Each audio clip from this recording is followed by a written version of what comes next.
Agora, nós vamos aprender sobre um tema muito importante, que é sobre envelhecimento e desigualdades raciais. E para isso nós vamos receber aqui a gestora do Itaú Viver Mais, a Ana Fontes, e também o coordenador de projetos no Afro-Sebrab, o Uripaz. E quem vai mediar este painel é a Vanessa Café, que é líder de reputação e redes sociais do Itaú.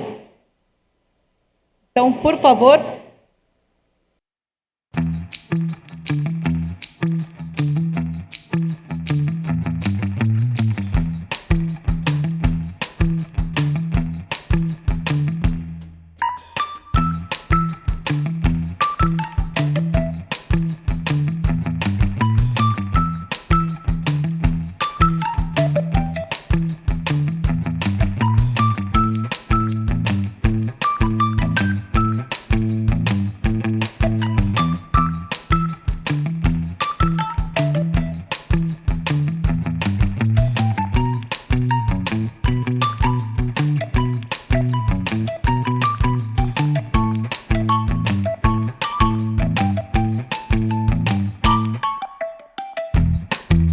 Tarde, obrigada. Primeiro eu queria agradecer por quem ficou aqui para a gente trocar essa ideia, bater esse papo. Como ela bem apresentou aqui, eu sou Vanessa Café, sou líder de reputação e marketing no time de redes sociais do Itaú Unibanco. Vou me autodescrever para quem vê esse papo depois. Sou uma mulher negra, estou com cabelo curto por volta aqui dentro do tamanho do ombro, que eu cortei, então estou meio perdida aqui.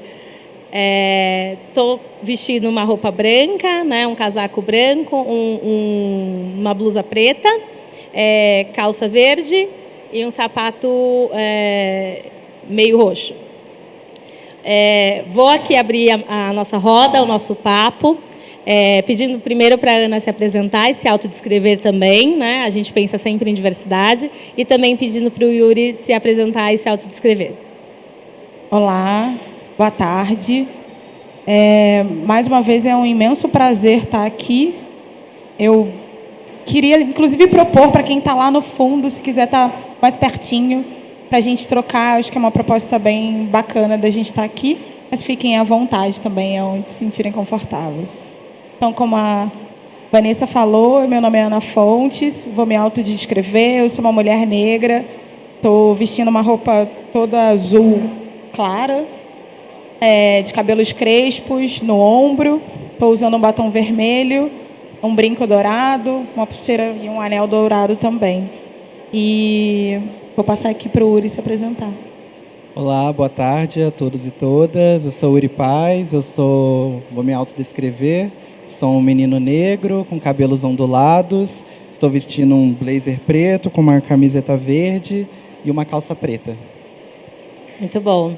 É difícil a gente se autodescrever, né? Mas é importante para que a gente traga todo mundo para a roda e consiga trazer essa diversidade e essa conversa. Como a Ana falou, também queria que vocês chegassem aqui mais próximos, porque a gente vai mostrar dados muito interessantes acerca de uma pesquisa aqui feita pelo time do URI. E aí, já queria que você trouxesse os principais achados dessa pesquisa, em que toca num ponto que é importante para a gente e principalmente importante para as pessoas brancas, né? A gente fala de raça, mas é importante que a gente, como pessoa branca, também esteja ali dentro desse assunto, não só pessoas pretas. A gente quer que todo mundo venha para a roda e enxergue essa diversidade em diversos âmbitos. Então, fala um pouquinho da pesquisa. Bom, obrigado. Hoje eu vou apresentar para vocês a pesquisa sobre envelhecimento e desigualdades raciais. Antes de começar, não está funcionando aqui. A técnica, por favor. Alguém? Da técnica para colocar o PowerPoint. Bom, enquanto eles estão resolvendo aqui a questão do PowerPoint, eu acho importante destacar que essa pesquisa ela foi realizada com o objetivo de entender como as pessoas brancas estão envelhecendo em relação às pessoas negras e se existem desigualdades nesse processo de envelhecimento.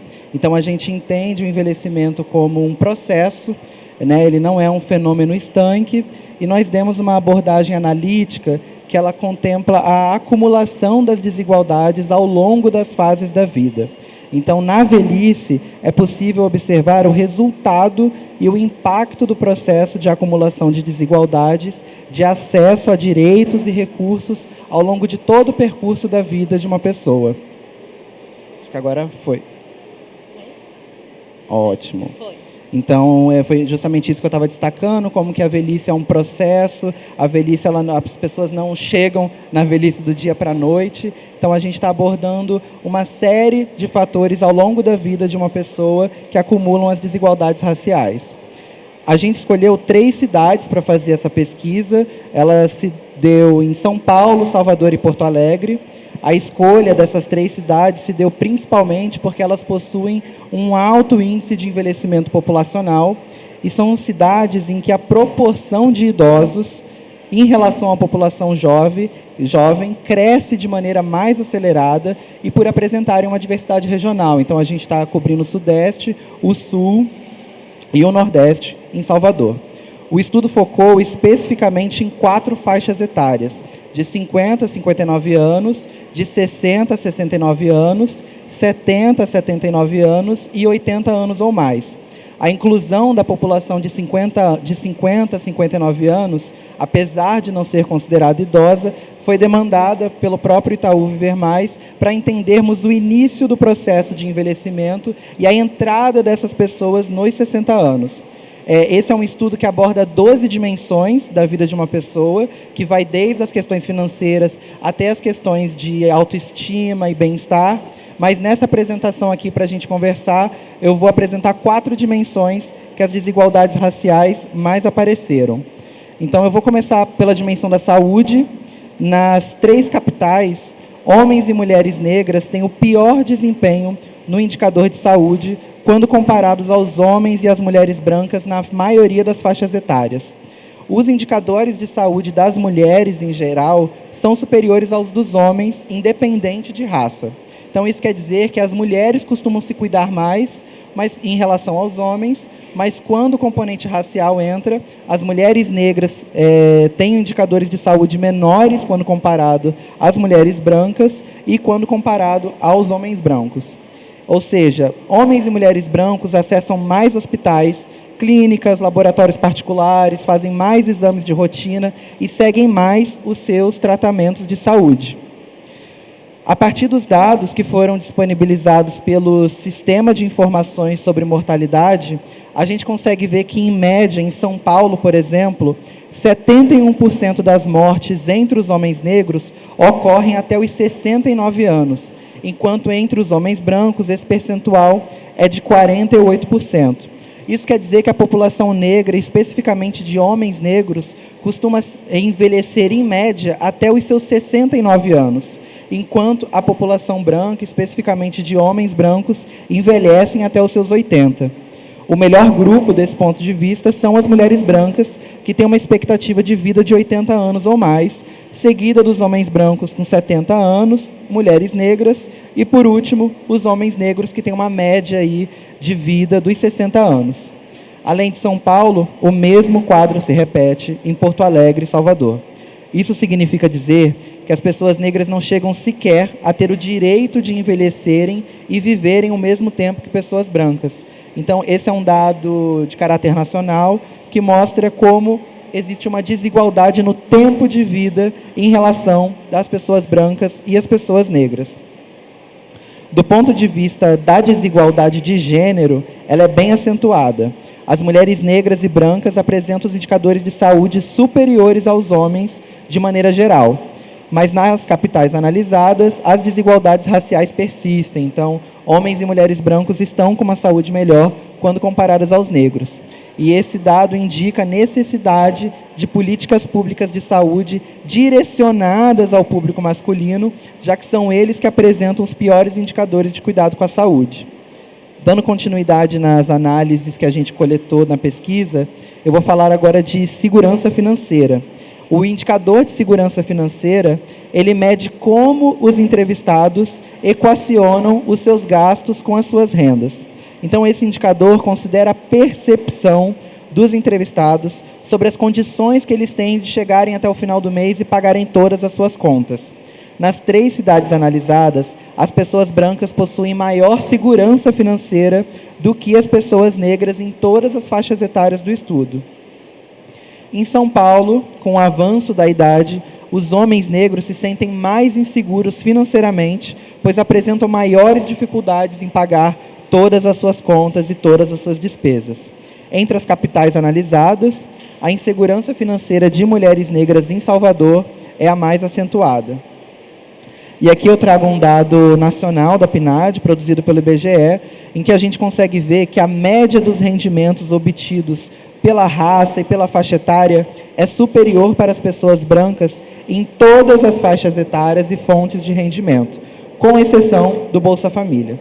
Então, salário, INSS, pensão, doações, aluguel. Do lado esquerdo, vocês veem a bolinha das pessoas negras e do lado direito, a bolinha da média das pessoas brancas. Então, em todas as faixas etárias, considerando o marcador racial, tanto homens quanto mulheres brancos têm rendas superiores aos de homens e mulheres negros. Um dos fatores que pode explicar a tamanha desigualdade de renda é a média dos anos de estudo entre a população negra e a população branca. Como a gente pode ver, a diferença da média dos anos de idade entre a população negra e a população branca é grande, mas com o avançar das faixas etárias, essas desigualdades são maiores. Então, como vocês podem ver, entre os 25 aos 49 anos, é a faixa etária em que as desigualdades entre negros e brancos estão mais atenuadas. E parte da explicação disso é da exitosa política de ações afirmativas nas universidades, mas que tem um marcador geracional muito forte. São os jovens negros que estão acessando mais as faculdades a partir das ações afirmativas. E conforme a gente avança nas faixas etárias, de 50 a 64, de 65 a 79 ou de 80 anos ou mais, a população branca tem médias de anos de estudo superior à população negra. E a gente já sabe, tem vários estudos que mostram como o acesso ao ensino superior é fundamental para a ascensão social de pessoas, sejam elas brancas pobres ou pessoas negras. Então, pensar no acesso ao ensino superior, em políticas públicas que foquem no acesso ao ensino técnico, pode evitar que as pessoas cheguem nos 60 anos acumulando essas desigualdades que a gente está vendo aqui. Ô Yuri, eu queria te cortar aqui e contra dados não há argumentos, né? Acho que tem um exercício de empatia que a gente pode fazer, que é fazer o teste do pescoço. Em todos os lugares que a gente vai, né, principalmente as pessoas brancas, fazer um 360 e olhar quantas pessoas negras estão ocupando aquele lugar. Daí a gente passa para as outras questões, quantas pessoas negras e idosas estão ocupando aquele lugar, né? Seja na saúde, na educação, em todos os setores da vida que a gente passa, contra dados não há argumento, mas nada melhor que o exercício de empatia em que a gente observa-se no ambiente, no restaurante, no hospital, quantas pessoas pretas estão ocupando aquele lugar. Se elas não estão lá, onde elas estão, né?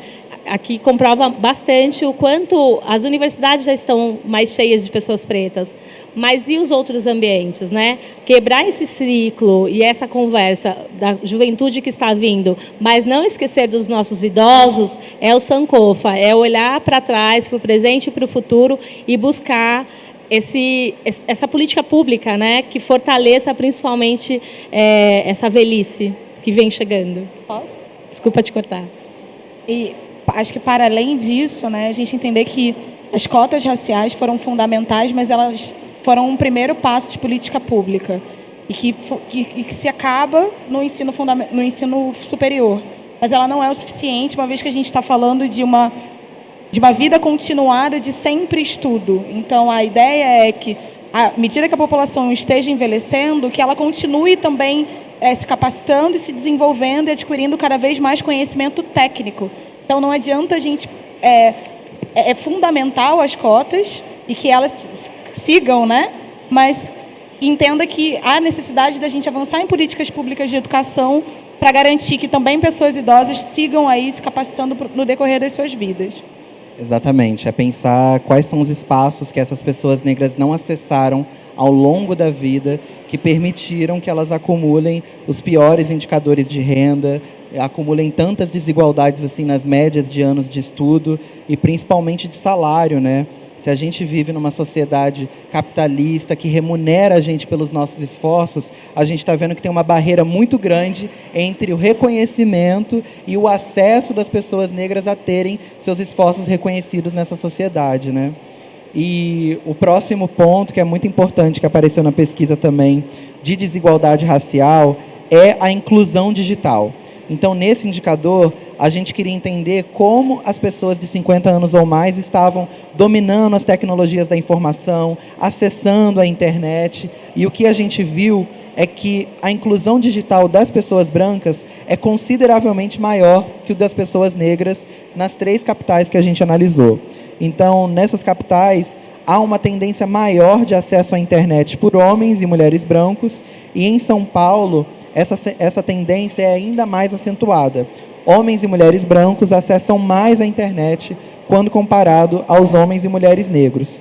Então, como era de se esperar, conforme a gente avança nas faixas etárias, então, dos 50 aos 59 anos são as faixas etárias que as barrinhas estão mais cheias, então isso significa que os grupos estão acessando mais, mas conforme a gente avança nas faixas etárias, a gente vê que há uma diminuição progressiva do quanto que as pessoas de 50 anos ou mais acessam a internet, dominam as tecnologias digitais, mas do ponto de vista da raça, homens e mulheres negros acessam muito menos a internet e dominam as tecnologias da informação.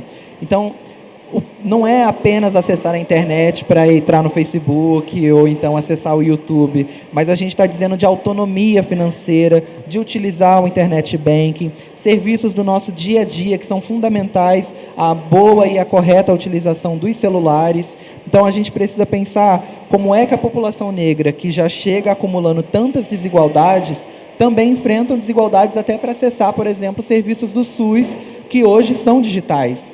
Então, é uma questão para a gente pensar desenvolvimento de políticas públicas para permitir que a população negra também consiga acessar a internet e dominar as tecnologias da informação, tanto quanto as pessoas brancas. E eu estou chegando agora na última dimensão que eu trouxe para conversar com vocês, que é o da violência. O indicador de exposição à violência, ele considera a percepção da violência do bairro ou da comunidade onde os entrevistados vivem e se eles foram vítimas ou não de diferentes tipos de crimes, ou se presenciou situações de violação de direitos e legalidades. Eu acho que a situação da segurança pública no Brasil é uma questão latente há muitas décadas, que afeta brancos e negros de todos, né, das mais variadas formas, mas o que a gente viu é que existe uma diferença entre os crimes que as pessoas negras são mais expostas quando comparadas às pessoas brancas. Então, as pessoas brancas costumam sofrer crimes de patrimônio, ou seja, os carros são mais roubados, tem problemas relacionados a furto, a roubo de dinheiro e golpes, enquanto homens e mulheres negros são vítimas de crime contra a pessoa mais frequentemente. Então, eu estou falando de latrocínio, eu estou falando de assassinato, eu estou falando de lesão corporal. São todas essas agressões que estão relacionadas diretamente à pessoa. Então, no que se refere à violência contra a pessoa, aqui em São Paulo especificamente, 28% dos homens negros já foram ameaçados por armas de fogo, contra 24% dos homens brancos, 12% das mulheres negras e 8% das mulheres brancas. Então, existe sim uma exposição à violência que é generalizada no país, que atinge pessoas brancas e negras, mas existe um fator que está operando, que faz com que os homens negros sejam mais expostos a essas ameaças por armas de fogo. Então, chegando ao fim da nossa trilha, eu quero sintetizar toda essa apresentação a partir de uma frase muito chocante do pesquisador Roldão Moura, que é uma referência nos estudos sobre desigualdades raciais e envelhecimento, que ele diz que o Brasil é negro, mas o envelhecimento da população é branco. E é justamente por todos esses fatores que a gente destacou aqui. as pessoas negras morrem mais cedo, as pessoas negras têm menos acesso aos serviços de saúde, à inclusão digital, ao acesso ao ensino superior. E é importante colocar aqui que em 2030, a gente está falando daqui 7 anos, o número de pessoas com 60 anos ou mais no Brasil será maior que o de jovens com menos de 15 anos. E essa é a primeira vez no país que a gente vai ter uma pirâmide etária ficando de cabeça para baixo. Então, a gente precisa pensar como nós vamos garantir que as populações envelheçam com saúde, que o envelhecimento e a faixa etária dos 50 anos ou mais também seja um público direcionado para o desenvolvimento de políticas públicas, não só a juventude, porque se continuarmos na rota em que estamos, se a gente não desenvolve políticas públicas que enfrentem as desigualdades raciais, a gente vai continuar num país em que as pessoas negras não têm direito ao envelhecimento, porque assim que chegam aos 60 anos, as chances das pessoas negras morrerem são muito mais elevadas do que a das pessoas brancas. E quais são as políticas públicas que a gente pode desenvolver para enfrentar esse quadro? Então, são políticas multidimensionais. Eu estou falando aqui de muitas empresas que estão aqui hoje, como as empresas podem desenvolver ações afirmativas dentro dos seus quadros, para inserir pessoas negras, e não só pessoas negras, pessoas idosas, acima dos 60 anos, e quais são as políticas públicas que a gente pode desenvolver para dar o direito das crianças envelhecerem com saúde. Porque esse público que eu estou retratando aqui, a partir dos 50 anos, já foi uma criança negra, já foi um jovem negro, já foi um adulto negro, e quando chegou na sua fase do envelhecimento, ele acumulou, ao longo da vida, todas essas desigualdades, né? Então, fazendo um apanhado de tudo que a gente viu agora, e para não sair tão depressivo também, como se a gente não tivesse saído em relação a esse quadro, é importante destacar que as pessoas negras enfrentam maior dificuldade em alcançar condições materiais e de saúde adequadas para terem um envelhecimento ativo, digno e com saúde. Então, os resultados desse estudo apontam que temos um campo fértil de possibilidades para a intervenção dos setores público, privado e o terceiro setor. O estudo reforça a necessidade de uma discussão ampla acerca de iniciativas e oportunidades para este segmento populacional, além de mais pesquisas e investigações sobre as desigualdades no envelhecimento. E agora a gente começa aqui o papo. Muito bom, Uri. E é isso, né, gente? Quando a gente olha dados, dá um pouquinho de medo. Mas só o fato da gente estar aqui discutindo, eu falo que a agenda, seja de diversidade ou seja uma agenda importante como essa de longevidade, só do fato da gente conversar, a gente está convertendo. E convertendo em conversas, conscientização e ações. Então, só o fato da gente estar aqui já é extremamente importante. E como que a gente amplia até 2030 essa agenda, trazendo para a prática, né? Seja o setor público, privado, e nós também, como pessoas, como cidadãos aqui do mundo, como é que a gente traz essa pauta para essa urgência que precisa para 2030, né? Então, já vou aproveitar e trazer uma pergunta aqui para a Ana, para você contar um pouquinho, inclusive até do Itaú Viver Mais, mas assim, como que agentes todos, né, todos os agentes envolvidos nessa rede de proteção de direito das pessoas idosas podem incentivar o desenvolvimento dessas pessoas 50 a mais e, ao mesmo tempo, a gente enfrentar essas desigualdades que estão aí. Como é que é essa batalha? Obrigada pela pergunta, pela apresentação do Uri, que é sempre incrível. A gente teve a honra de conseguir fazer esse lançamento no SEBRAP, com a presença da Márcia Lima, da Lúcia Xavier, do Alexandre Silva, que falou mais cedo, e foi um grande momento da gente conseguir trazer dados com qualidade sobre a questão. E eu acho que esse é o primeiro ponto, né? Para que as iniciativas sejam feitas com devido cuidado e qualidade, há necessidade de que haja pesquisas promovendo dados de qualidade para que isso aconteça. Mas é isso, né? A gente precisa entender a fotografia da sociedade brasileira. Então, acho que o primeiro ponto é entender que a rede de proteção de direitos da pessoa idosa, ela está aqui para garantir direitos que já são legítimos, mas que não são visibilizados. Então, o momento é esse, né? É fazer com que cada parceiro que está dentro dessa rede, então estou falando de governo, estou falando de iniciativa privada, eu estou falando da própria sociedade, que entenda a realidade brasileira, entenda a realidade social brasileira. Então, quando a gente olha a fotografia, eu sempre falo isso, né? Quando a gente olha a fotografia do Brasil, eu estou falando que 56% dela vai ser composta por pessoas negras, ou seja, pardas e pretas. E se a gente não tem isso representado nas políticas públicas, nas iniciativas privadas, não representa, né? Tem alguma coisa que a gente precisa olhar. Eu estava observando aqui, enquanto o Uri falava, que esse é o primeiro painel desse auditório que está mais vazio. Então, isso só mostra o quanto ainda é invisibilizado a questão racial dentro da sociedade e a gente precisa dar conta disso.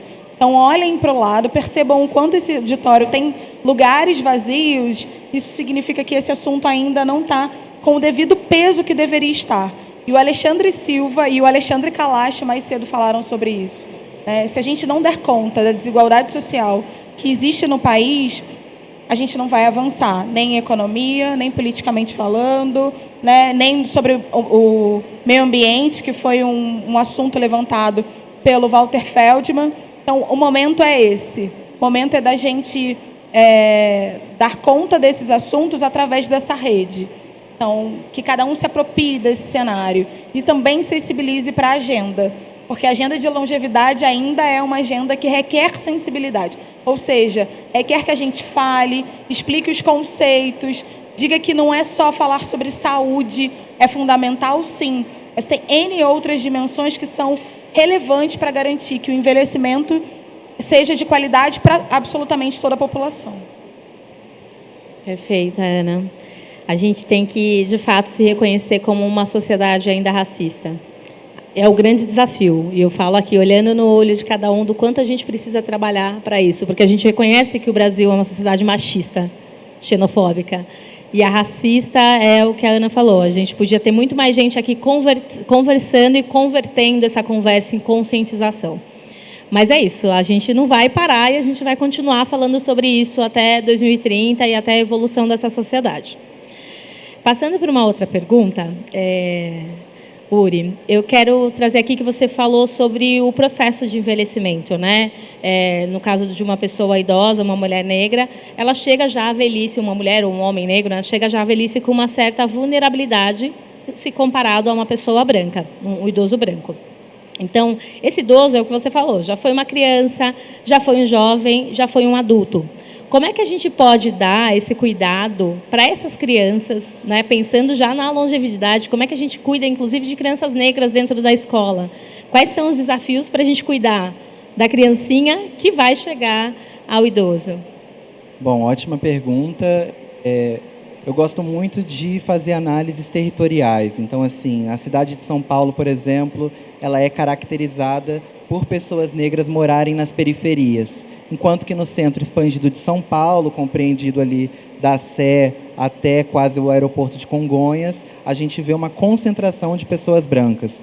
E por que é importante pensar no território? Porque as pessoas que estão morando em Itaquera, na zona leste da cidade, estatisticamente, elas já vivem menos quando comparado às pessoas que moram na Vila Mariana, por exemplo. E isso não significa que o Estado está matando essas pessoas diretamente. Mas a pessoa que mora na Vila Mariana, ela tem clínicas de saúde, até mesmo do SUS, com mais estrutura, ela consegue acessar espaços mais arborizados da cidade, ela leva menos tempo no transporte para ir até o trabalho. Esses espaços, eles têm o que a gente chama de zonas privilegiadas. E não é um privilégio, isso devia ser um direito garantido para todo mundo, de leste a oeste, de norte a sul da cidade. Mas a gente tem uma cidade hoje que funciona produzindo desigualdades. Então, a pessoa que mora hoje em Itaquera, ela leva cerca de 2 horas do seu trajeto da sua casa até o trabalho. Enquanto a pessoa que mora na zona sul da cidade, como, por exemplo, na Vila Mariana, leva de 20 a 30 minutos. Pertinho do metrô, né? Pertinho tem uma vivência mais rápida. Com certeza. Exatamente. E essas desigualdades, elas também impactam na criança negra. Então, Então, a criança negra que mora em Itaquera tem menos vagas nas creches do que as pessoas brancas e as crianças negras que nascem na Vila Mariana. E isso, é claro, decisão de política pública, porque é que não tem tantas escolas na Zona Leste quanto na Zona Sul, e também uma desigualdade de renda. Essas pessoas que moram nas zonas mais privilegiadas da cidade têm dinheiro para bancar e pagar as creches. Então, pensando na criança negra, é uma política pública pensar nas creches para as crianças negras, porque isso também permite que as mulheres negras possam trabalhar. A creche, ela está associada ao trabalho da mulher. E aí, conforme a gente avança na faixa etária, a juventude negra hoje, ela acumula os maiores indicadores de evasão escolar, e não é evasão escolar porque essas crianças negras não querem estudar, mas muitas delas precisam sair das escolas para ajudar na renda familiar. E essa renda familiar só é necessária porque o pai dela e a mãe dela já acumulou a desigualdade na geração passada e não consegue prover a renda total que aquela família precisa. Então, programas que possam evitar a evasão escolar das crianças negras vão permitir que elas cheguem na próxima fase da vida, que é o ensino superior, e consigam ascender. Então, é um leque de políticas públicas que precisam ser desenvolvidas e que já estão em curso. Eu não estou falando aqui que a gente vai precisar iniciar essas políticas do zero. Muitas delas já estão garantidas na Constituição Federal, existem leis estaduais que garantem uma maior equidade no acesso à educação. O que a gente precisa fazer é executá-las para construir uma sociedade igualitária. E a política mais bem-sucedida para a juventude negra hoje, sem dúvidas, são as ações afirmativas nas universidades públicas. A gente tem resultados disso, a política ela é exitosa, e o que a gente vai ver é que uma parcela, porque a gente não tem vaga para todo mundo nas universidades federais, a gente ainda demanda de vestibular para acessar, mas o que a gente espera daqui 30 anos, por exemplo, é que as ações afirmativas vão criar um quadro menos desigual quando a gente chegar naqueles indicadores de idade. Então, o envelhecimento com dignidade, o envelhecimento ativo e igualitário, ele passa por educação, ele passa por saúde, ele passa por saneamento básico, ele passa por não morar em áreas que alagam, em áreas que têm risco de deslizamento por conta das mudanças climáticas. Então, é pensar a pessoa como um ser global. Acho que só para fazer um complemento, acho que o primeiro ponto que também precisa ser marcado é a velhice, ela é o acúmulo de todas as outras fases, né? Chegar ao momento que você diz, sou uma pessoa idosa, significa que você já passou pela infância, já passou pela juventude, já passou pela fase adulta e alcançou esse lugar que a gente tanto desejou. Se a gente olhar para a história, que eu sou historiadora, por muitas décadas, por muitas gerações, se almejou que a gente chegasse cada vez mais longe nas nossas vidas. Essa expectativa de vida fosse aumentada, né, elevada. O fato é, a gente está conseguindo conquistar esse espaço. Agora, precisamos entender que esse acúmulo da vida vai fazer diferença quando a gente chegar nesse lugar. Então, se a gente não olha para as crianças, não olha para a juventude, né, não olha para todas as outras fases, quando a gente chegar nesse momento, a gente não vai usufruir da maneira que nós gostaríamos. E aqui esse é o ponto. Tem dois dados que eu acho que vale também serem ditos. Um são 9, pelo menos é o que se diz, né, que são 9 gerações de uma pessoa preta para que ela consiga ter as mesmas oportunidades que uma pessoa branca. A gente está falando que em 2021, se eu não me engano, a expectativa é que levasse 150 anos para que a sociedade tivesse um pé de igualdade entre oportunidades de pessoas pretas e brancas. Eu estou falando de 150 anos. É muito tempo e eu não estou a fim de esperar. Eu acho que vocês também não, porque isso reflete para pretos e brancos. Então, acho que esse é que é o ponto, né? A sociedade igualitária, ela garante que haja oportunidade e qualidade de vida para absolutamente todo mundo. Né? Não é dizer assim, não vamos olhar para pessoas brancas e vamos olhar só para... Não é sobre isso, porque não faz sentido. É olhar para absolutamente toda a sociedade e garantir que todos que pertencem tenham ali direitos e oportunidades garantidas no seu viver. Perfeita, Ana. É sobre quebrar ciclos, né, gente? Falando aqui muito do meu olhar como uma pessoa negra, que estou chegando aos 40 anos, mãe de um menino de 7, É importante trazer que eu sou a primeira formada da minha família, acho que muitas histórias comuns de pessoas pretas. A minha tataravó, até me emociona, porque meu pai contou essa história faz pouco tempo, foi pega no laço, interior de Sergipe. O tido pega no laço era uma indígena que foi levada para a casa de alguém e a partir dali, enfim, criou-se a minha família.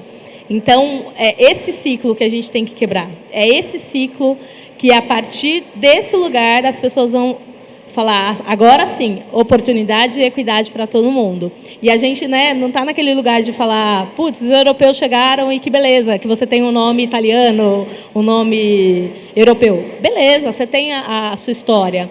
A nossa história, em muito tempo, foi roubada. E aí, agora, a gente tem que resgatar e ainda cuidar de questões de gênero, porque também tem o atravessamento, questões de LGBTQIA+, e principalmente as questões aqui de longevidade, que é o que a gente está falando aqui, né, de uma longevidade preta, que também tem que vir junto. Então, é forte, eu sei que é forte, mas a gente precisa, como sociedade e como pessoas brancas, estarem aqui para conversar. Eu tenho agora a última pergunta aqui para vocês dois, acho que eu já vou conectar quais são as práticas, as políticas públicas e mais eficazes que a pesquisa trouxe para a população. E aí, acho que o Uri pode conectar aqui com uma outra, em como que o Afro-Sebrap pode acabar com o racismo no Brasil. A pergunta de $1 milhão, né? Mas a gente vai junto, a gente acredita, acho que o importante é isso, a gente acredita que há uma conversa e há uma evolução. E aí a Ana coloca aqui um pouquinho mais sobre o Itaú Viver Mais, como é que a gente promove essa agenda e essa conversa sobre o envelhecimento no Brasil. Então, conectei aqui por causa do nosso tempo, tá? Desculpa. Nossa, uma perguntona, né? Essa eu quero ouvir também. Bom, o Afro-Sebrap, eu acho que não tem muita capacidade assim, né, de acabar o racismo. O Afro-Sebrap, ele é um núcleo de pesquisa e formação em raça, gênero e justiça racial. Então, a gente congrega pesquisadores das ciências humanas, especificamente, e sociais, para produzir dados e para produzir interpretações sobre as desigualdades raciais no país. Então, esse projeto é um exemplo do que a gente costuma fazer, porque a gente acredita que não existe política pública sem o dado. Não tem como intervirmos na realidade e na sociedade sem sabermos o que realmente está acontecendo. Então, essa é a nossa colaboração nesse meio, fornecer práticas, fornecer dados e base para que políticas públicas possam melhor serem desenhadas e para que essas desigualdades raciais sejam enfrentadas.